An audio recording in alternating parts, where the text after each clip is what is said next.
Gloria a Dios. Pues sean bienvenidos. Vamos a tomar nuestra palabra. Vamos a buscar el Evangelio de Juan.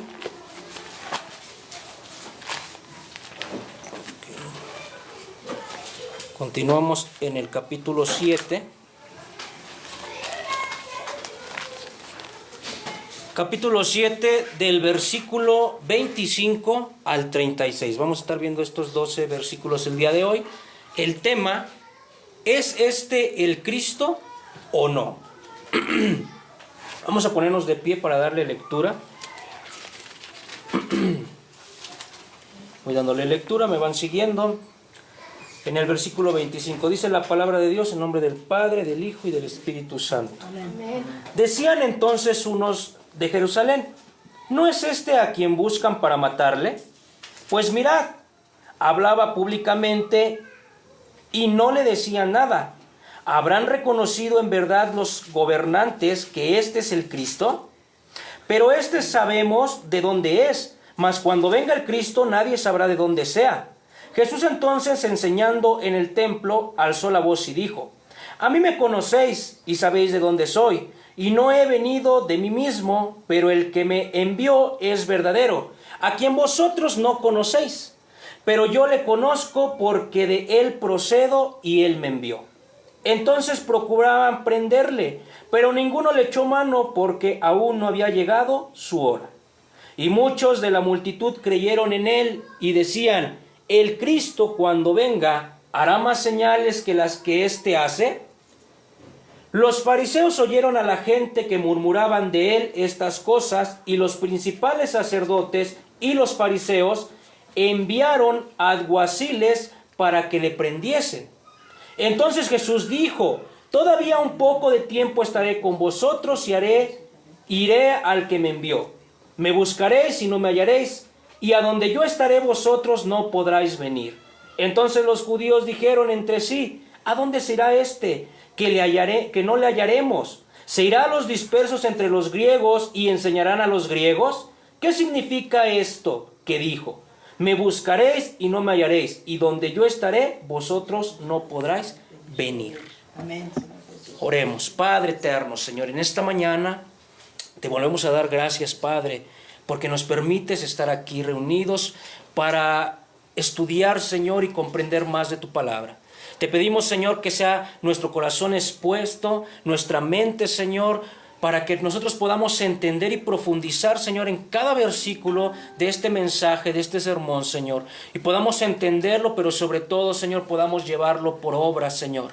Te pedimos, Espíritu Santo, que tú seas dándonos esa sabiduría y haciéndonos reconocer, Padre eterno, la palabra para poder llegar y profundizar más en quién es Jesús, el Cristo, el Señor, el Todopoderoso. Padre, te damos gracias en el nombre de Cristo Jesús. Amén. Amén. Vamos a tomar asiento ahora sí. Quiero comenzar este tema recapitulando qué es lo que hemos venido viendo, ¿verdad? Desde el capítulo primero de esta serie del Evangelio de Juan. Creo que es importante para poder llegar al meollo de esta enseñanza que vamos a ver, de estos versículos que acabamos de leer. Y si nosotros recordamos desde el capítulo primero, vimos que el Verbo eterno era Jesús, ese logos, esa palabra que era preexistente, estaba desde un inicio. Que Dios mismo fue hecho carne y habitó hecho carne entre nosotros. Luego vimos que Él era la luz que alumbraba a todo el hombre. Esa luz que se iluminó en el cosmos cuando se hicieron los cielos y la tierra, era la misma luz que venía en Jesús y que también daba que era la sabiduría misma de Dios. Ahora también, ¿se acuerdan eso que Juan el Bautista dijo con sus propias palabras? He aquí el Cordero de Dios que quita los pecados del mundo. Esa confesión de Juan el Bautista. Y en los primeros capítulos también vimos que esos discípulos que lo comenzaron a seguir reconocieron en él una cosa que era el Mesías y una segunda que era el Hijo de Dios. Ahora, en el capítulo 2 vimos que Jesús revela su gloria. Ese primer milagro majestuoso que hace en las bodas de Caná. Transforma el agua en vino.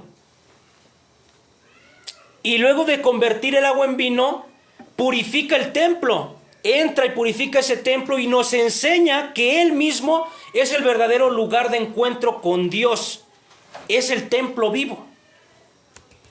En el capítulo 3 vimos cómo habló con Nicodemo, uno de los sabios, uno de los intérpretes de la ley en aquel momento, y nos enseña que nadie puede entrar al reino de los cielos si no ha de nacer de nuevo. Y nos recuerda que Dios amó tanto al mundo que entregó a su Hijo unigénito para que todo aquel que en Él cree no se pierda, mas tenga vida eterna. Pero también en ese capítulo nos enseña que aquel que se rehúsa a creer en Jesús y buscar su voluntad ya vive bajo condenación. En el capítulo 4 Jesús nos ofrece agua, ¿recuerdan? Cuando llega esa samaritana, esa mujer despreciada, desechada también de la humanidad, que no encontraba amor, que no encontraba una restauración en sí misma, Jesús le ofrece esa agua de vida. Y por medio de esa mujer en ese momento tiene una conversión, y por medio de esa mujer muchos samaritanos reconocen que Él es el verdadero Salvador del mundo. Mostrando que su misión no solamente iba para alcanzar al pueblo de Israel, sino iba para alcanzar a demás pueblos. No había barreras, no había prejuicio que se pudieran imponerse hacia la voluntad del Padre. Amén. Luego en el 5 vemos ese milagro poderoso que hace hacia el paralítico. 38 años en esa condición. Lo salva y a propósito lo hace de salvarlo ¿en qué? En un día sábado. Y más adelante vamos a ver por qué fue a propósito. Y yo creo que ya lo fueron descubriendo por qué. Mostrando su autoridad sobre la ley. Él declara que hace lo que hace el Padre. Y es ahí donde quieren ya matarle. Porque dicen, ¿cómo dice que proviene del Padre y que hace las mismas cosas? Refiriéndose a que él era ¿quién? Parte de Dios, ¿verdad? Que venía de Dios. También nos enseña que las mismas escrituras dan testimonio de él. Moisés, los profetas, las mismas escrituras dan testimonio de que él es el Hijo de Dios. Y en el capítulo 6 vemos otro milagro sorprendente. La multiplicación de los panes y de los peces, que dan de comer a una multitud enorme de personas. Vemos que camina sobre el agua. Y se declara en ese momento también un proveedor. Se declara el pan de vida. Y aunque muchos lo abandonan, muchos regresan atrás. Muchos dicen, qué duras palabras habla y lo abandonan. Pedro hace una confesión por los 12 maravillosa. ¿A quién iremos? Si solamente tú tienes palabras de vida eterna. En el capítulo 7 comenzamos durante una fiesta. La fiesta de los tabernáculos, que ya explicamos qué era. Ahora Jesús enseña con una autoridad, porque ya sube al templo, pero la multitud se divide en opinión. Los líderes empiezan a conspirar en su contra, su identidad sigue siendo cuestionada y encontramos hoy nos vamos a encontrar con un momento muy concreto. La gente empieza a preguntarse sobre si Jesús es el Mesías. De ahí el tema. Escuchamos a algunos judíos diciendo, ¿no es este el que buscan matar? Y preguntándose, ¿será este el verdadero Cristo? Aquí vemos la tensión de la incredulidad. Han visto señales y milagros, han escuchado palabras llenas de autoridad y de verdad, y aún así dudan, murmuran y buscan razones para rechazarlo. Aquí vemos que Jesús responde a esta búsqueda de una manera sorprendente. ¿Por qué? Él no se deja atrapar por su incredulidad de las personas, ni por sus murmullos. Más bien, les recuerda quién es, de dónde viene y hacia dónde va. Y esto nos va a confrontar hoy a nosotros mismos también. ¿Por qué? ¿Buscamos a Jesús solo cuando necesitamos algo?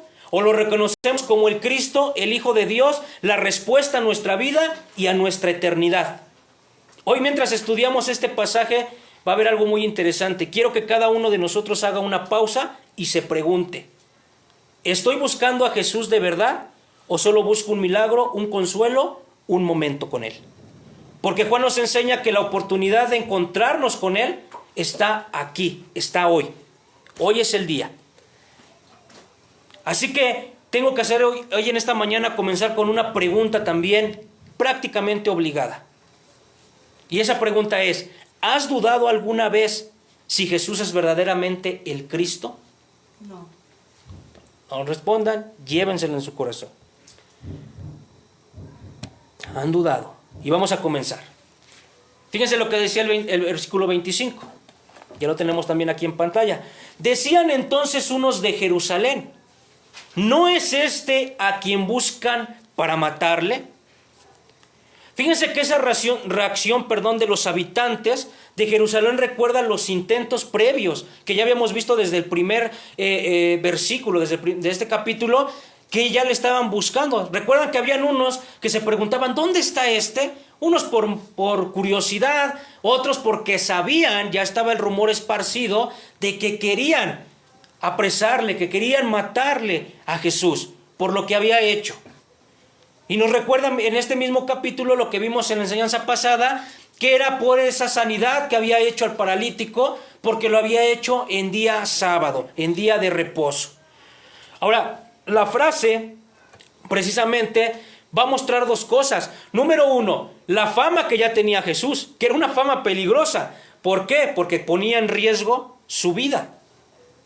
Y número dos, el rumor público como juez. Ellos estaban como jueces distorsionados de una verdad, porque aún así ellos no lo entendían. Ahora vemos entonces que el pueblo percibe una amenaza física, sí, una percepción, una condición de juicio sobre la persona de Jesús. Cuando ellos ven que Él ya está ahí enseñando, precisamente por eso se hacen esa pregunta: ¿que no acaso a Él es al que querían matarle? Como preguntándose por qué motivo estaba ahí Él enseñando. Era esa cuestión que ellos estaban preguntándose. Por eso vamos a ver que del rumor de ellos sobre su vida, vamos a pasar entonces ahorita a ver ese desconcierto que aún impedía la libertad de Jesús para poder hablar. Fíjese lo que dice el 26. Pues mirad, hablaba públicamente y no le dicen nada. Pero fíjense la pregunta que dice aquí: ¿habrán reconocido en verdad los gobernantes que este es el Cristo? Aquí vemos claramente que la gente está confundiendo el silencio, el no proceder de los gobernantes, y están creyendo, entonces sí ya pudieron a lo mejor reconocer que Él es el Cristo. Por eso no vienen a callarlo, por eso no vienen a apresarlo, a arrestarlo. Y ellos se comienzan a tener esa confusión. Quizá entonces los líderes ya reconocieron que Él verdaderamente es el Mesías. Pero fíjense lo desagradable de esto, porque esta pregunta que ellos hacen de los gobernantes, si lo reconocen o no, muestra que esa multitud está bajo evidencias externas. Ni siquiera hay una fe íntima de ellos. Están especulando qué es lo que va a decir su líder. Yo no sé si han visto eso en algún otro lugar, ¿verdad? De personas que están viendo a ver qué nos dice nuestra máxima autoridad de Dios para entonces poderle seguir. Porque no tenemos una comunión. No había una comunión directa con ellos. Había una religiosidad. Si los líderes aceptan esto, nosotros lo aceptamos. Si los líderes no lo aceptan, nosotros no lo aceptamos. Aunque no se ponían a estudiar ni investigar si los líderes estaban haciendo las cosas correctamente. Entonces quiere decir que la fe de este pueblo estaba dependiendo de lo que decían y hacían sus líderes religiosos. Por eso es que muchas de sus prácticas, como en un momento lo vimos cuando Jesús les dice, de labios le adoran a Dios, porque su corazón está lejos, porque han decidido en su corazón seguir doctrinas de hombres. Muchas de esas enseñanzas que estaban en el segundo templo eran doctrinas rabínicas, ya lo vimos también eso. Eran doctrinas que no venían ni siquiera dentro de la Torá o de las Escrituras, sino eran doctrinas que ellos ya iban haciendo por generaciones y eran las que ellos ya comenzaban a seguir. Y ahorita vamos a ver una muy en particular de ellos. Ahora, su silencio y su prudencia de ellos al momento de no ir con Jesús no es lo mismo que fe, ¿eh? Eso no significaba fe. Entonces, aquí hay que ver que cuando medir la opinión, la pasividad de las otras personas de una autoridad, no quiere decir que se esté confesando una fe verdadera. Y eso tenemos que tenerlo muy claro nosotros como cristianos. No la persona que tengas como autoridad, no la persona que te esté enseñando, vas a basar tu fe en lo que la persona diga. Tú tienes que basar tu fe en lo que Cristo dice. Y cada una de las cosas que la persona hable, que la persona te enseñe, tú tienes que ir a las Escrituras y ver en las Escrituras si es verdaderamente, es verdad o real lo que él está hablando y está diciendo. Porque ahí llega mucha manipulación. Hoy actualmente en las iglesias hay mucha manipulación. Y más en esas iglesias que se dicen ser las autoritarias, los ungidos, a donde hay un líder supremo. Eso no nada más es de la iglesia católica, también en las iglesias evangélicas modernas, de actuales. ¿Por qué? Soy el superapóstol, soy el superprofeta. Oye, pero es que eso que estás diciendo parece contrario a lo que está en las Escrituras. No, esta es mi unción. Si tú no estás creyendo en eso, tú estás blasfemando en contra del Espíritu Santo. Y sabes que eso no va a tener pecado. Comienzan con la manipulación, con el miedo, con el engaño, con la coerción. Pero dice la misma Escritura, ¿no? Es mejor, Jesús lo dijo, hacerle caso a Dios o al hombre. A Dios. Porque posiblemente si tú te dejas engañar y manipular por el hombre te va a llevar al fracaso, te va a llevar al lugar donde no debes de ir. Entonces fíjense que aquí surge de inmediatamente la objeción. Hay una objeción entre estas personas y vamos a ver cuál es esa en el versículo que sigue. El 27, pero sabemos de dónde es, mas cuando venga el Cristo nadie sabrá de dónde sea. ¿Ven? Aquí está primeramente su enseñanza que no venía de la Torá, que venía de una enseñanza rabínica. El decir que cuando viniera el Cristo nadie sabría de dónde sería. Me puse a investigar de dónde podrían ellos tener esta interpretación de la Escritura y lo más seguro es que venía de libros de la época del Segundo Templo, de libros apocalípticos que no venían, no los consideraban como palabra de Dios. No venía de los profetas, no venía de la ley de Moisés, eran otros libros. Pero de ahí podían ellos deducir ciertas cosas.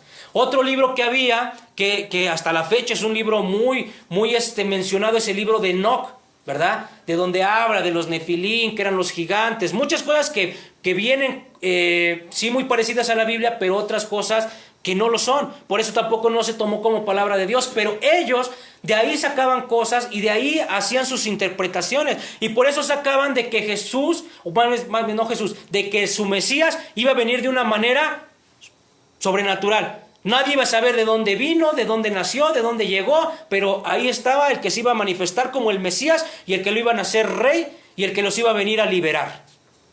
Ahora, aquí me voy a tomar un poquito el tiempo para explicar unas cosas, porque en el mensaje anterior yo les explicaba que habían grupos religiosos políticos, los fariseos, los escribas, los seduceos, los esenios, los celotes, las escuelas rabínicas. Cada una de esas escuelas tenía diferentes interpretaciones al respecto de la llegada del Mesías. Y hoy quiero, para que podamos entender ese pensamiento de ese momento de ellos, les quiero rápidamente dar esas ideas. Ya vimos que número uno, la más popular, la que ambulaba en el pueblo, era que pensaban que el Mesías iba a ser un rey poderoso, descendiente de David, que liberaría a Israel del yugo de Roma, como antes lo había hecho David contra los filisteos. Esa era una de las que tenían más populares. De ahí esas frases que vemos en el libro de Hechos 1:6, como restaurará el reino de Israel en este tiempo. Algunos también creían que aparecería de manera repentina y misteriosa, lo que nos está enseñando en este versículo. Cuando venga el Cristo nadie sabrá de dónde viene, de dónde es. Esa era la manera misteriosa, era de las más populares. Pero ahora, fíjate, el grupo de los fariseos, ellos tenían la interpretación de que esperaban un Mesías, un hombre justo, descendiente de David, que guardaría perfectamente la ley y guardaría a Israel en toda fidelidad a la Escritura, a la Torá. Muchos de ellos también pensaban que se acompañaba de señales, iba a ser acompañado de señales y milagros y establecería un reino donde la justicia y la ley sería lo central. Entonces se dan cuenta que sí tenían más o menos una perspectiva a lo que era el Mesías. Ahora el grupo de los saduceos, que eran los sacerdotes, ese grupo aristocrático, porque ellos tenían el poder, ellos se juntaban, ellos les daba poder también el imperio romano. Ellos eran la gente de mayor adquisición económica en su tiempo, por eso eran los aristocráticos. Los saduceos, ellos no tenían tanto como que esperar a ese Mesías. ¿Por qué? Por obvias razones. Porque si llegaba el Mesías se tenía que sentar en el trono de David y quizá sus estatus de ellos iban a ser ¿qué? Hechos a un lado. Ellos los que esperaban, y si quizás esperaban un Mesías, tenían más conocimiento que fuera una persona política, ¿verdad? Que sí se sentara en el trono, pero que ellos les siguiera dando más autoridad a ellos. Les seguirían dando más una postura de autoridad y que no perdieran sus privilegios. Eso era lo que ellos estaban esperando. Ahora los esenios esperaban un Mesías. Fíjate, esto bien importante, ¿eh? Ellos esperaban dos Mesías. Uno sacerdotal, que viniera directamente del linaje de los levitas, del linaje de Aarón, y esperaban uno, que descendiera de David, que era rey, el rey político. Ahora, ellos estaban muy enfocados en la pureza, en la santidad, y pensaban que si el Mesías vendría, restauraría a Israel, y se esperaba que fuera un pueblo fiel y santo, separado de los impíos, incluso dentro del mismo Israel. El grupo de los celotes, ¿recuerdan? Ese grupo que no se menciona mucho en las escrituras, pero que existía, ya se los había explicado, que ellos eran más guerreros. Ellos esperaban un Mesías y lo querían poner como líder militar, que los librara de Roma con la espada. Esto era una visión violenta de ellos, porque ellos querían guerra. Ellos querían poner a ese Mesías ahí y que se fueran a la guerra en contra de Roma y así poder vencer a Roma para poder volver a ser libres ellos, como lo fueron en un momento. De ahí muy posiblemente recuerdan cuando después de que Jesús hace el milagro de la multiplicación de los panes y de los peces, que Él se va al monte, huye, porque dice que muchos lo querían ya agarrar por la fuerza y ponerlo como rey. Muy seguramente eran de este grupo de los celotes. Ellos decían, es el momento, lo ponemos ya como nuestro rey y nos vamos en armas contra el imperio de Roma. Pero esa no era la voluntad de Dios Padre. Amén. Y los rabinos en general, esos que eran los que tenían la autoridad para enseñar al pueblo, ellos tenían diferentes, había divisiones en sus interpretaciones. Algunos decían que el Mesías vendría de Belén, que nacería de Belén. Otros decían que vendría directamente del linaje de David. También decían eso mismo de que podía venir de una manera desconocida y repentina. O sea que no había una visión que fuera que todos tuvieran la misma visión. No, todos tenían diferente. Pero en algo sí estaban en conjunto. Que todos esperaban la llegada de un Mesías enviado por Dios para liberar al pueblo de Israel. Ahora esto me lleva a hacer una pregunta. ¿Había suficientes pruebas para saber si Jesús era el Mesías esperado? Que ellos no podían ver. Fíjense.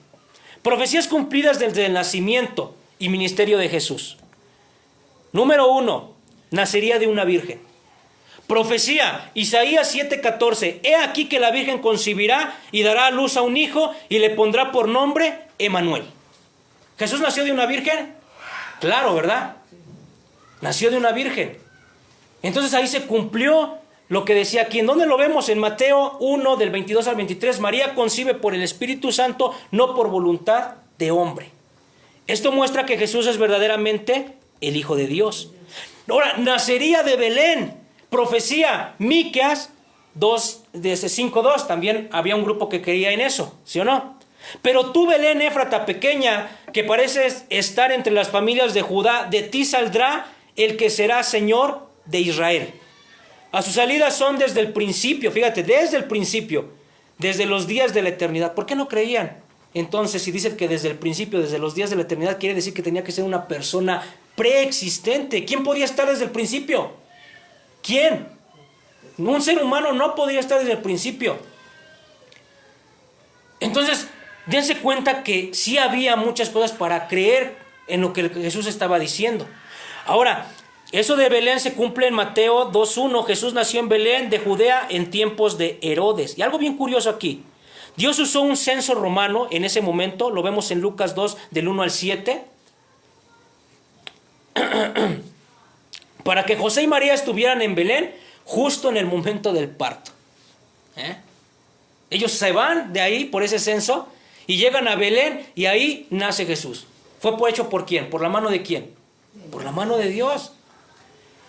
Descendiente de David. Profecía, Jeremías 23:5. He aquí que vienen días de Jehová, en el que levantaré de David renuevo justo y reinará como rey, el cual será dichoso y hará juicio con justicia en la tierra. Cumplimiento, Mateo 1:1, Lucas 3:31. Jesús era descendiente de David, tanto por José legalmente como por María biológicamente. ¿Sabían eso? Legalmente, ¿por qué? Porque no era hijo biológicamente de José. Pero en aquel entonces, si tú adoptabas a un niño, no solamente se pasaba como hoy, ¿verdad? Que tienes el apellido. No, también el linaje. El linaje. Y José venía del linaje de David. Por eso entonces podemos decir que Jesús sí venía de ese linaje. Pero también se hicieron investigaciones, teólogos, historiadores, que también por María venía de ese mismo linaje. Del linaje de David. Y no solamente de David. Hay muchos que dicen que también viene del linaje de Aarón. Tiene de los dos linajes. Entonces ahí se cumple lo que estaban un grupo, ¿verdad? Que buscaban un Mesías sacerdotal del linaje de Aarón. Lo tiene por María. Y del linaje de David lo tiene por José y por María. Para ser él el Cristo. Su ministerio en Galilea, vimos en Isaías 9 del 1 al 2, dice que Galilea de los gentiles, pueblo que habitaba en tinieblas, vio gran luz. ¿Cómo vio gran luz? El mayor tiempo del ministerio de Jesús lo pasó en Galilea. Él vivió en Galilea. Él predicó a los de Galilea, mayormente. Entonces ahí se cumplió también esto. La misión de siervo sufriente lo hemos visto en reiteradas veces. Isaías 53, despreciado, desechado entre los hombres, herido por nuestras rebeliones. Se cumplió. ¿Qué nos dice Primera de Pedro 2:24? Jesús cargó nuestros pecados en la cruz. Entendamos esto, la cruz no fue un fracaso, sino fue el cumplimiento exacto del plan de Dios. Amén. Y quise poner esto como final, para cerrar como broche de oro. ¿Recuerdan a los reyes? No a los reyes magos. ¿Recuerdan a los magos? No Gaspar, Melchor ni Baltasar. Esas ideas no sé de dónde las sacaron. No, a los magos. A los magos que van al nacimiento de Jesús. ¿Sí? ¿Quiénes eran ellos? Eran sabios que venían probablemente de Persia o de Babilonia. ¿Por qué eran sabios? Porque eran especialistas en astronomía, astrología y en textos antiguos, religiosos. ¿Cómo se entendieron entonces ellos? Si ellos estaban en Babilonia, en Persia, ¿cómo entendían o cómo sabían de estas profecías del pueblo de Israel si no tenían que ver nada con ellos?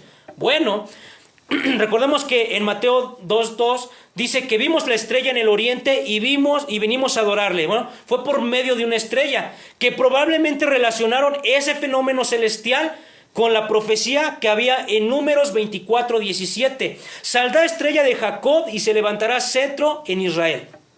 Ahora aquí lo interesante, ¿cómo conocían ellos de esa estrella?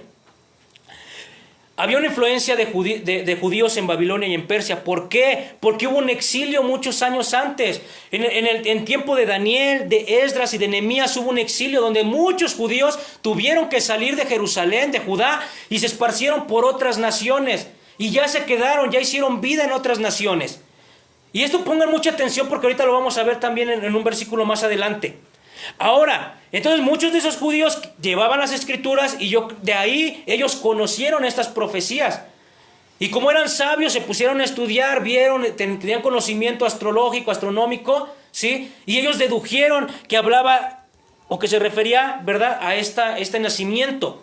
Obviamente también tuvo que ser Dios el que les dio esa idea. Ahora, era una guía sobrenatural, porque esa estrella no solamente la tuvieron como un conocimiento astrológico, sino que también dice, en Mateo podemos ver que los iba guiando. Quiere decir que esa estrella Dios los iba guiando. Amén. Hay muchos que dicen que era un ángel. Esa estrella que los guiaba hasta el lugar donde llegaron al nacimiento de Jesús. una guía sobrenatural. Ahora, los magos fueron gentiles, no eran judíos, recordemos, de Babilonia o de Persia, pero reconocieron al rey de Israel. Aquí se está mostrando que el Mesías no solo sería para los judíos, sino para todas las naciones. Y fíjense, ellos que no eran de ahí, lo conocían, lo entendieron. Por eso llevaron en sus regalos oro, incienso y mirra. ¿Qué reflejaba? El oro, ¿a quién se le llevaba en aquel entonces? Solamente a los reyes. Reconocieron con el oro que él era un rey. El incienso se le ponía en un templo, porque reconocían que él era un sacerdote supremo, un Dios. Más bien Dios, no un Dios, Dios. Mirra significaba el sufrimiento y su muerte. ¿Ven? Entonces, ¿habían pruebas suficientes para saber si Jesús era el Mesías esperado? Sí las había. Sí las había. Número 28. Jesús entonces enseñó en el templo, alzó la voz y dijo: a mí me conocéis y sabéis de dónde soy, y no he venido de mí mismo, pero el que me envió es verdadero, a quien ustedes no conocen. Nuevamente le vuelvo a decir, ¿se han dado cuenta que Juan ya ha utilizado esto anteriormente? Ustedes no conocen a Dios. Yo procedo, desde el capítulo 1 lo vimos. Yo procedo de Él. Yo soy el que tengo la autoridad para enseñar de Él, porque yo vengo de Él. ¿Ustedes qué conocen de Dios? Lo que está escrito, lo que se habló de los profetas, pero no le conocen directamente. Mas yo sí. Y por eso Jesús dice aquí, en el templo, alzó la voz y dijo: a mí me conoces. ¿Por qué? Porque ellos, ¿qué dijeron? A este sabemos de dónde viene. ¿Viene de dónde? De Nazaret. Pero nunca se pusieron a investigar si verdaderamente ellos pensaban, viene de Nazaret, ahí nació. Pero Jesús no nació en Nazaret, vivió, creció en Nazaret. Pero Él nació en Belén. Miren, el cuerpo del Sinedrín, de esos 70 líderes, ellos podían bien fácilmente ir y buscar verdaderamente de dónde había nacido Jesús. Pero no lo hacían. ¿Por qué? Porque no le interesaban. Ellos no buscaban pruebas para aceptarlo, ellos buscaban pruebas para rechazarlo. Y entonces por eso dice: a mí me conocen. Sí, porque saben que vengo de Nazaret, que vivo ahí. Y sabéis de dónde soy. Y no he venido de mí mismo, le dice él. No he venido de mí mismo. Pero el que me envió, ese es verdadero. ¿Quién es verdadero? Dios. Dios es verdadero. Ahora aquí fíjense, teológicamente aquí se afirma la misión del Hijo como procedente del Padre. Su autoridad no es autorizada ni otorgada. Se han puesto a pensar, ¿por qué en este evangelio Juan utiliza mucho por ejemplo, cuando le dijo a Nicodemo, de cierto te digo? ¿Qué significa de cierto? De cierto quiere decir amén. Así es, así sea. Los judíos, cada que hacían una oración, terminaban con esa frase, de cierto, una sola vez, amén, así sea, así es. Amén. Pero Jesús las decía al principio, de cierto os digo, como decir, es verdad, así es lo que te digo, amén. Con una autoridad propia. Sí. Bueno, no una autoridad rabínica, con una autoridad propia de él. Por eso cuando él se pone a enseñar, ¿qué le decían? Si no sabe de letras, ¿cómo viene que enseña? ¿De dónde sabe él estas cosas? Porque era una autoridad propia. Y ellos entendían, era muy profundo lo que él les decía cuando él enseñaba de las Escrituras. Era una interpretación que ningún grupo de escuelas rabínicas la había enseñado. ¿Se dan cuenta la profundidad de eso? Conocer a Jesús en lo humano no basta. La fe cristiana exige reconocer su relación con el Padre y someterse a su misión. La verdadera piedad nace al reconocer a aquel que le envió. Aquel que le envió. Si tú reconoces que Jesús fue enviado por Dios, ahí nace una verdadera fe. Porque reconoces que entonces Él es el Hijo de Dios. Ahora Jesús profundiza en esa relación, afirma su origen. Vamos a verlo. 29. Pero yo le conozco porque de él procedo y él me envió. ¿Ven? Lo vuelve a reafirmar. Yo le conozco porque de él procedo. Jesús reclama ese conocimiento íntimo del Padre porque su origen es la esencia procedente de Dios mismo. procede de Él, remite a la generación eterna nuevamente, vamos a ver a la eterna y a la reencarnación que Él tuvo en este lugar. Fue enviado, sino que de tener una raíz en el Padre. Ahora fíjense cómo el Evangelio distingue que el Hijo es revelado por el Padre. Y esa idea del Evangelio que podemos ver aquí en Juan precisamente. Juan nos lo revela desde el principio. Por eso dice, en el principio era el Padre, era el Verbo, y el Verbo estaba con Dios, y el Verbo era Dios. Desde el principio, Juan en su Evangelio se caracteriza por eso, porque da la autoridad, la divinidad de Jesús como el Hijo de Dios, como procedente directamente de Dios. Ahora, si el Hijo vino del Padre, entonces conocer a Cristo es acceder directamente al conocer el corazón del Padre. Si tú conoces al Hijo, accedes directamente al corazón del Padre, conoces al Padre directamente con Él. Quiere decir esto que no hay acceso alternativo. La comunión con Dios pasa por Cristo. ¿Quieres tener comunión con Dios? Tienes que pasar por Cristo. No hay otro, no hay otro. Mientras ellos discuten, se intenta ya arrestarlo. Vamos a ver eso. En el 30, entonces procuraban prenderle, pero ninguno le echó mano porque aún no había llegado su hora. Vuelve a tomar eso. ¿Recuerdan lo que vimos también cuando los hermanos no le creyeron? Que también decía que no era porque su hora no había llegado. Juan también utiliza mucho esta parte. La hora, habla el tiempo específico, el tiempo de Dios para que se cumpla cada una de las cosas. Por eso dice, entonces procuraban prenderle, porque entonces ya cuando ellos escuchan que ellos están pensando, posiblemente este es el Cristo, entonces ya quieren ir contra él. ¿Por qué? Porque ya está haciendo escándalo ahí entre el pueblo. Recordemos que era una fiesta donde se congregaban muchos. Pero dice aquí que la hora no ha llegado. Entonces aquí quiere decir que está la intervención de Dios, y por más que quieran hacerlo, no lo van a lograr. Porque mientras no sea el tiempo y el momento exacto, no se va a hacer, no se va a llevar a cabo. Pero sí vemos esa tensión que hay ahí, por querer ir sobre de Jesús. Ahora, sin embargo, muchos de la multitud creen en las señales. Vamos a ver ese fenómeno. En el 31, y muchos de la multitud creyeron en él y decían, el Cristo, cuando venga, hará más señales que las que hace este. Fíjense, ya muchos empiezan a creer en él y se preguntan, bueno, si este no es el Cristo, entonces cuando venga, el que los líderes sí lo contemplen como Cristo, ¿qué hará más señales que las que ya hizo este? Porque ya había hecho muchas señales. Entonces ellos decían, posiblemente va a ser más.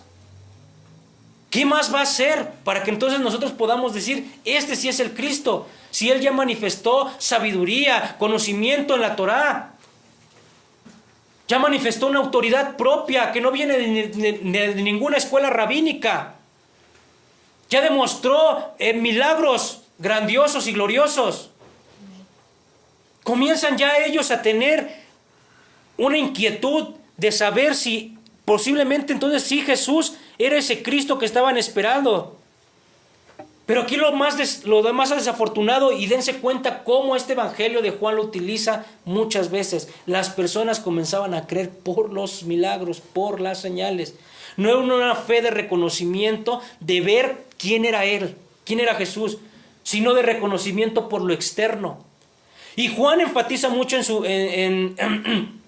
su evangelio esto, porque cuando uno pone una fe en milagros y en señales, lo más seguro es que es una fe falsa. Porque estos que ya empezaban a creer, después que le gritaron, crucifícale, crucifícale, crucifícale. ¿Ven? Por eso es en esos lugares o en esas iglesias donde ven y que tu milagro y que aquí hay manifestaciones y que aquí bla bla bla y que aquí te mueves y que tiemblas y que das vueltas y que lenguas y que profecías y que dones de no sé qué tantas cosas, hacen una fe muy pero muy frágil. Una fe basada en señales, una fe basada en cuestiones místicas, pero no una fe basada verdaderamente en quién es Jesús. Porque cuando entonces no se cumple lo que muchas veces ellos están expectantes de que venga. Entonces de ahí se quiebra su fe y salen. Y se regresan al vómito. Y se regresan a donde estaban antes o a cosas peores. Por eso como creyentes nosotros no tenemos que poner nuestra mirada. Si hace un milagro, gloria al Señor. Amén. Gloria a ti, Padre. Porque lo puede hacer. Amén. ¿Sí? Pero no poner nuestra mirada en que lo tenga que hacer forzosamente. ¿Qué pasa cuando no se cumple en esos lugares? Vienen y te sueltan, ¿no? Ah, mira, Dios me da una profecía, pum, te suelta una profecía que va a pasar esto y el otro. Cuando no se cumple, entonces ellos te dicen, una de dos, es que no tuviste la suficiente fe. Tú no tuviste la suficiente fe. Cuando tú te saliste de ese lugar, de esa palabra, diciendo, ay Señor, sí la tomo y esto, y no se cumple, y dices, ¿cómo no voy a tener la suficiente fe? Si hasta estaba yo llorando ahí en ese momento, creyendo. Es engaño, una fe falsa. No tienes que poner tu mirada en ese tipo de manifestaciones. Porque aquí Jesús los hacía directamente. Y aún así ellos solamente lo seguían precisamente por eso. ¿Recuerdan lo que vimos en el capítulo 2, del 23 al 25? Donde Jesús mismo decía, yo no me fío de ellos. Yo no me fío de ellos. Porque sé que me siguen nada más por las señales, por los milagros. Pero conozco su corazón. La reacción de los líderes no tarda. Vamos a ver cuál fue esa reacción. 32. Los fariseos oyeron a la gente que murmuraban de él estas cosas, y los principales sacerdotes y los fariseos enviaron alguaciles para que les prendiesen. ¿A ella les preocupó? Ya están diciendo que este puede ser el Cristo y que no estamos haciendo nada. Entonces ahora sí vamos a mandar alguaciles, que eran principales, ¿verdad? Del templo, autoridades del templo, para poner un control y un orden religioso, porque ellos no querían que eso se les saliera de las manos. Estaba en juego su estatus. Estaba en juego su posición de ellos. ¿Cómo iban a permitir que viniera a quitarles eso, verdad? Entonces fíjense, pero aquí hay un contraste bien irónico. Porque la multitud se pregunta si los gobernantes le reconocen, y los gobernantes por su lado actúan ya para detenerlo. Está más que nada, ¿cuál era su idea de ellos, verdad? No lo reconocen. Ellos quieren detenerlo. Ellos quieren pararlo. Juan resalta la ceguera, fíjense, de los líderes, que lejos de abrirse a la verdad, buscan reprimirla. No indagan, no buscan. Posiblemente él sí pueda hacer. Vamos a ver, vamos a la Torá, vamos a las Escrituras. Ellos eran los sabios, los intérpretes. ¿Por qué no hicieron un censo, un concilio ahí, verdad? Y dijeron, vamos a sacar las Escrituras. ¿Qué ha venido haciendo Posiblemente puede ser él. No. Ellos buscaban reprimirlo, que no hablara más, que no manifestara más. También se comienza a ver el cumplimiento del plan. Porque ese arresto será permitido, sí va a ser permitido, pero en el tiempo y en el momento que Dios lo iba a decidir, que lo tenía preparado. Frente a ese intento de arresto, fíjense lo que Jesús anuncia. 33. Entonces Jesús dijo, todavía un poco de tiempo estaré con vosotros e iré al que me envió. Dice Jesús, si hace un poco tiempo. Un poco tiempo voy a estar aquí con ustedes, pero después voy al que me envió. ¿Y quién lo envió? Regresa al Padre. Él está hablando ya aquí de su muerte, de su resurrección, de su glorificación, a donde él regresa al Padre. ¿Por qué? Porque su ministerio terrenal iba a ser por un poco tiempo. Pero fíjense, por ejemplo, en lo que dice Juan 16:28. Salí del Padre y he venido al mundo, pero otra vez dejo el mundo y voy al Padre. Vino al mundo, pero él regresa, sale de este mundo para regresar al Padre.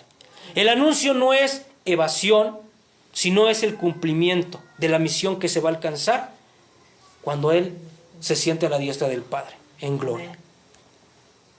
Pero fíjense lo que dice el siguiente versículo, porque Jesús aquí advierte las consecuencias. Él está diciendo, ok, ya me voy. Yo nada más vine en un tiempo, ya me voy. Pero ¿qué consecuencias podría traer eso? Me buscaréis y no me hallaréis, y donde yo estaré, vosotros no podéis venir. Amén. Si no aceptan ahora a aquel que les habla, mañana no podrán hallarlo. Amén. Si no lo aceptan ahora, mañana será demasiado tarde. Esa es la consecuencia más grande, no estar con Él. Él ya se fue. Sí, pero tú estás aquí, tú lo aceptas, tú tienes ese chance de entonces regresar con Él, ahora sí allá donde está. Amén. ¿Verdad? Amén. Pero si no, ¿cuál va a ser la consecuencia? Que nunca lo vas a hallar. Me buscaréis y no me hallaréis. Es una llamada urgente, la oportunidad presente para responder no va a estar abierta siempre.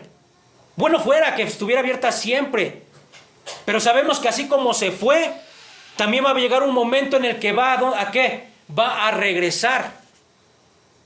Y el momento que regrese no va a regresar como en el principio, que vino a perdonar, que vino ¿a qué? A que la humanidad creyera en Él. No, va a regresar con juicio. Va a regresar con juicio. Jesús repite este tipo de advertencia en otros pasajes, pero miren, por ejemplo, en el capítulo 8, lo vamos a ver más adelante, dice algo similar, pero fíjense, aquí introduce algo, detéctenlo.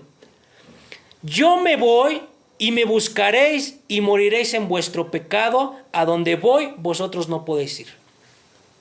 ¿Qué dice aquí extra? Moriréis en vuestro pecado. Van a morir en condenación. No va a haber chance. Eso se los dice en el capítulo 8. No va a haber chance porque ustedes ya van a morir en su pecado, en condenación. No van a una vida eterna, sino ustedes por decisión, porque no le reconocieron, porque no quisieron, van a ¿qué? A una muerte eterna. La gente interpreta mal y pregunta, ¿dónde quiere ir? Vamos a ver esa ignorancia teológica. Entonces los judíos dijeron entre sí, ¿a dónde se irá este que no le hallaremos? ¿Se irá a los dispersos entre los griegos y enseñará a los griegos? Recuérdense que cuando yo les mencioné lo de los dispersos que estaban en Persia, en Babilonia, por eso tuvieron ese alcance los magos para conocer las profecías. Bueno, pues también del lado de Roma, en Grecia, en aquellos países del habla griega, también habían muchos judíos. Entonces cuando Él les dice que ya se va, ellos están pensando, ¿a dónde se irá este? Se irá, por eso dice aquí, se irá a los dispersos entre los griegos. Ellos están pensando que como ya le quieren matar aquí, Él va a huir y se va a ir allá a los países donde están judíos de habla griega. Porque ellos siempre están pensando con un razonamiento literal, terrenal. Ya no estuvo miedo, Él ya se va. Ya se va allá con los romanos, allá a predicarles sus enseñanzas a esos judíos de habla griega, que a ellos ni les interesaban, Aunque eran judíos, a ellos ni les importaba esos judíos que ya estaban dispersos. Porque muy seguramente esos judíos también ya tenían cultura de allá. Ya se habían a lo mejor muchos olvidado de la cultura de la Torá y ya estaban ellos allá buscando otros dioses, dioses griegos, dioses romanos. Pero dense cuenta de algo, porque aquí ellos no entienden que Jesús habla de volver al Padre, que eso era lo que se estaba refiriendo Jesús, no de una migración geográfica. Pero paradójicamente, fíjense, su especulación sobre los griegos indica que parte del pueblo tenía una intención futura de una misión universal. ¿Por qué? Porque sí se cumplió. Sí se cumplió. No en ese momento con Jesús, sino con los apóstoles. Específicamente con Pablo, que fue enviado a hablar a los gentiles. Pero no solamente iba para los judíos de habla griega, iba para todos, para todos. Y con Pablo llegó la enseñanza de Dios a muchas naciones. A muchas naciones. Fíjense, hace no mucho estaba yo escuchando un judío, es como, pues sí, enseña porque es como un rabino judío moderno, porque actualmente todavía hay escuelas rabínicas, interpretaciones diferentes, y él decía, algo que sí reconocía de Jesús, era, porque decía que dentro de las profecías, cuando viniera el Mesías, ese Mesías, por medio de ese Mesías, se iba a conocer el rey de Israel en todo el mundo, en todas las naciones. Y no se cumplió así. ¿Tú por qué conoces quién era Jehová de los ejércitos? Por medio de su palabra. Sí, por medio de su palabra, pero ¿por qué llegó hasta acá? ¿Cómo pudo llegar desde Oriente hasta acá? ¿Por medio de quién? Jesucristo. Por medio de Jesús, por medio del Mesías. Se cumplió. Se cumplió. El mundo conoce quién era el pueblo de Israel y cómo Israel fue liberado de Egipto y cómo tenían un Dios todopoderoso que tenía unas promesas no solamente para ellos, sino para toda la humanidad por medio de Jesucristo. ¿Ha salido un Mesías? ¿Ha salido una persona que por medio de él se conozca? No. Entonces esa profecía también se cumplió en él. Amén. Dense cuenta. Esa dimensión, eso llegó a las personas por medio del verdadero Mesías, del verdadero Cristo, Jesús. Ahora, confundidos preguntan por el sentido de lo que dijo. Y vamos a concluir con su pregunta. Fíjense, pongan mucha atención aquí. ¿Qué significa esto que dijo? Me buscaréis y no me hallaréis. Y de donde yo estaré, vosotros no podéis venir. ¿Qué significa esto? Ellos tenían una pregunta intelectual, porque aún ellos querían conocer qué significa esto que él está diciendo. No lo entendieron, porque obviamente no lo entendieron. ¿Qué significa que él está diciendo que ya lo van a buscar y no lo van a encontrar? Y que a donde él está, no va a ser hallado. Si nosotros nos vamos a utilizar la lógica razonable, pues es esa, ¿no? Que va a regresar al Padre. Pero como lo vimos en el capítulo 8, también dice que van a morir en sus pecados. ¿Qué quiere decir? Que ya no lo van a encontrar. ¿Por qué? Porque van a morir en condenación, que es la más peligrosa. Es la más peligrosa. Porque esta vida es efímera, ya lo he dicho. Amén. Pero irte sin Cristo, sin tu salvación, entonces vas a pasar una eternidad exactamente, sin Dios. Eso es lo más peligroso. Ahora, su pregunta es razonable, es lógica preguntarse eso. Hace 2 días, me parece,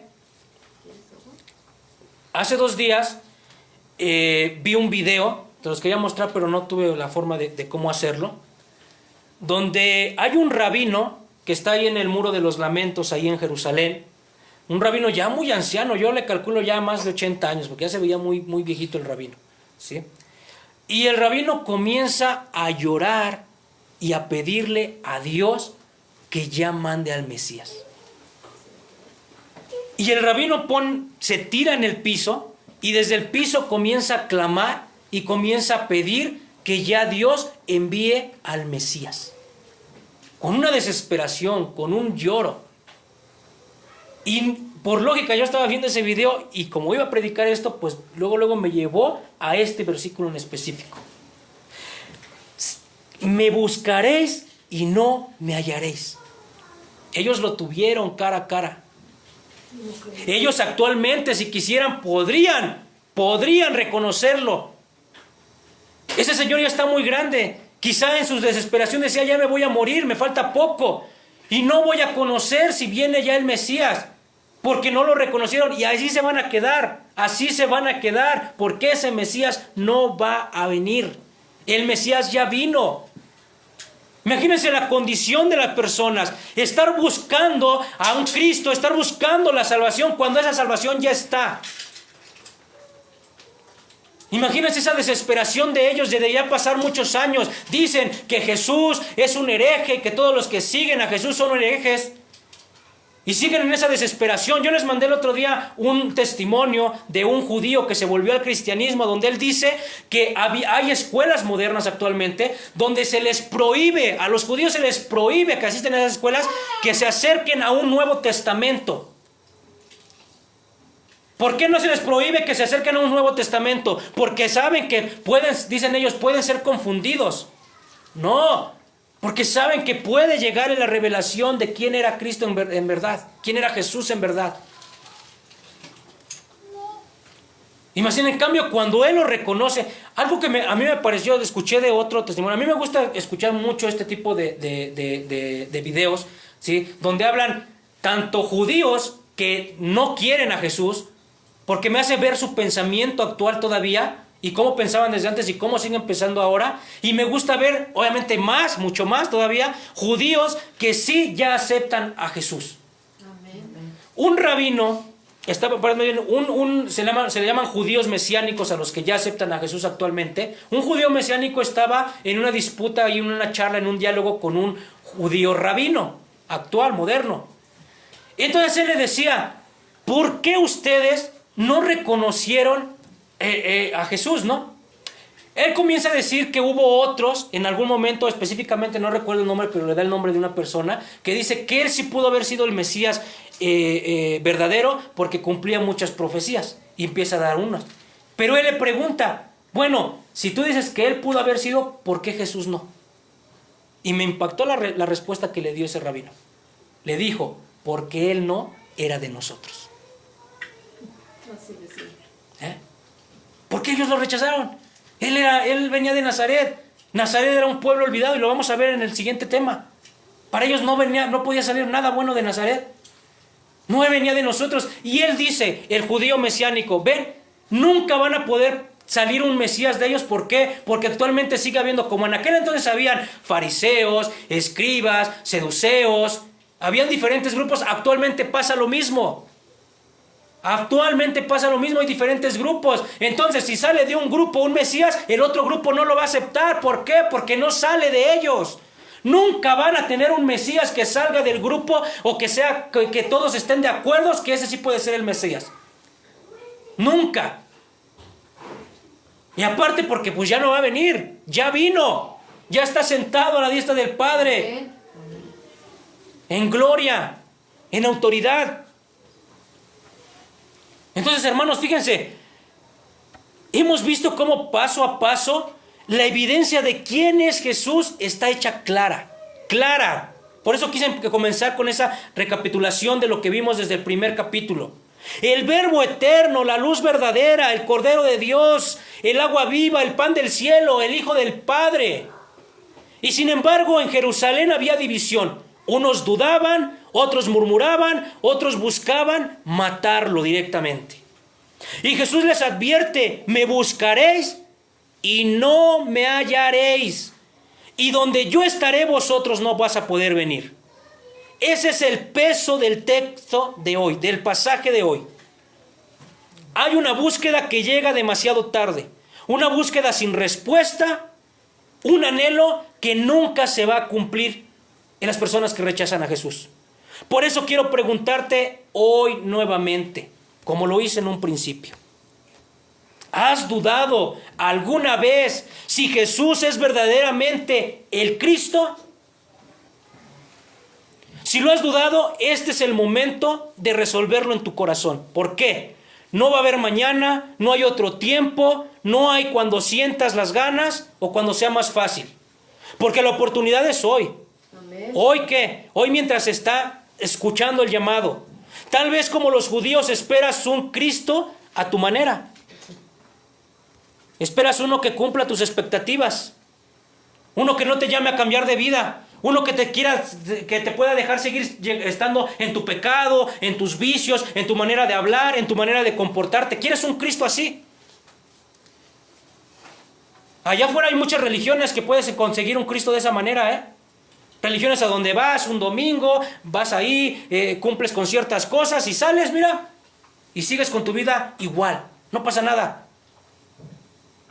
Pero dentro de un lugar donde se te enseña, donde se te predica Cristo, no hay un Cristo a tu manera. Hay un Cristo que te exige, nace de nuevo si quieres entrar al reino de los cielos. Amén. Deja tu vida vieja de pecado si quieres entrar al reino de los cielos. Deja tus contiendas, deja tus borracheras, deja tus adulterios, deja tu fornicación, deja tus malas palabras, deja todo eso para que puedas venir al reino de Dios. Amén. No hay otro. Sería bueno, ¿verdad? Yo creo que todos estuviéramos en eso. Por eso dijo, el camino angosto, hay muy poquitos, pero el estrecho está lleno. Por la puerta angosta pasan, como de panzazo casi. Pero en la puerta grande está llena, está llena. Por eso cuando luego se captan por ahí ciertas religiones que dicen, nosotros somos la iglesia más grande, la que tenemos más gente. ¿verdad? Pues yo creo que van a la puerta ancha. Porque en la puerta angosta casi nadie quiere estar. De esa predicación, de esa enseñanza, casi nadie quiere venir. Porque confronta el corazón humano. Porque nos lleva a cambia. Y muchos no queremos cambiar. Ahora el peligro es claro. Puedes seguir buscando, pero sin hallarle. Puedes seguir deseando, pero puede ser demasiado tarde. Hoy la puerta está abierta, pero un día, eso llévatelo bien presente, hoy está abierta, porque todavía Jesús no ha venido, pero un día esa puerta se cerrará por completo. Ya no va a haber. Y eso si no, te vas antes, porque hoy estamos aquí sentados, pero no sabemos si saliendo de aquí, esta vida terrenal se acabe. Entonces este es el momento, el llamado de salvación para las personas. Así que por eso hoy, esta mañana, yo te hago un llamado con todo mi corazón. No te conformes con saber de Jesús. Ven a Cristo.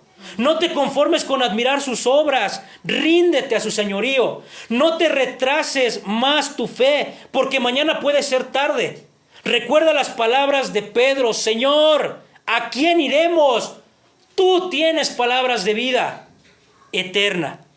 Esa es tu respuesta, esa debe de ser tu respuesta hoy. ¿A quién iremos?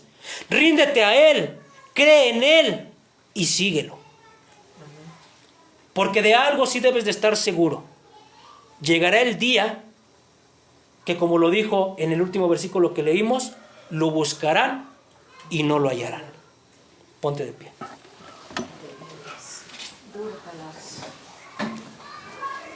Vamos a orar.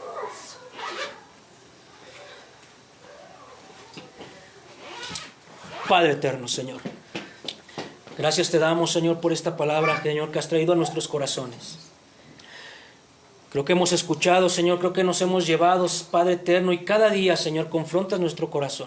Cada día, Señor, nos haces entender que hay muchas cosas que tenemos que cambiar de nuestras actitudes, que hay muchas cosas, Señor, que tenemos que cambiar aún de nuestro comportamiento. Seguir caminando, Señor, sin mirar atrás, Señor. Seguir caminando, esforzándonos, Padre eterno, para que tu gloria, para que tu gracia, Señor, pueda estar sobre de nosotros.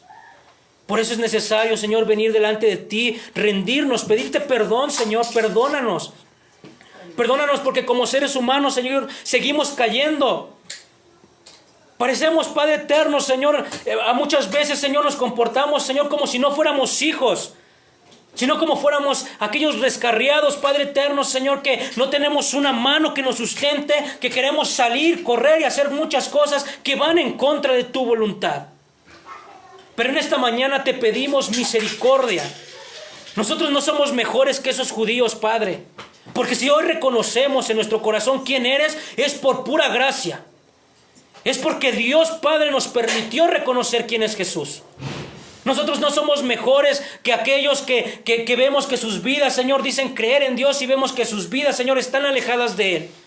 Ten misericordia de todo aquel que confiesa ser cristiano. Ten misericordia de todo aquel que dice y que piensa creer y estar en el lugar verdadero, Padre. Y que sus vidas hacen todo lo contrario. Te pedimos, Padre eterno, que nos ayudes a ser mejores hijos tuyos. Que no nos sueltes. Que no nos dejes, Padre eterno. Que no nos dejes mirar atrás, Señor. Que no nos dejes regresar atrás. Danos la fortaleza porque la necesitamos.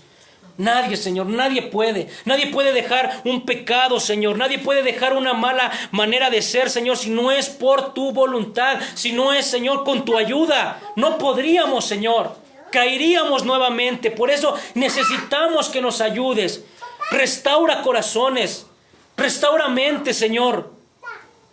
Llévanos, Señor, a tu conocimiento profundo. Llévanos, Señor, a ser como tú quieres que seamos. Hijos dignos, de testimonio digno de ti, Señor. Porque hoy queremos hallarte, hoy queremos encontrarte y queremos pasar una eternidad junto contigo. En el nombre de Cristo Jesús. Amén. Amén.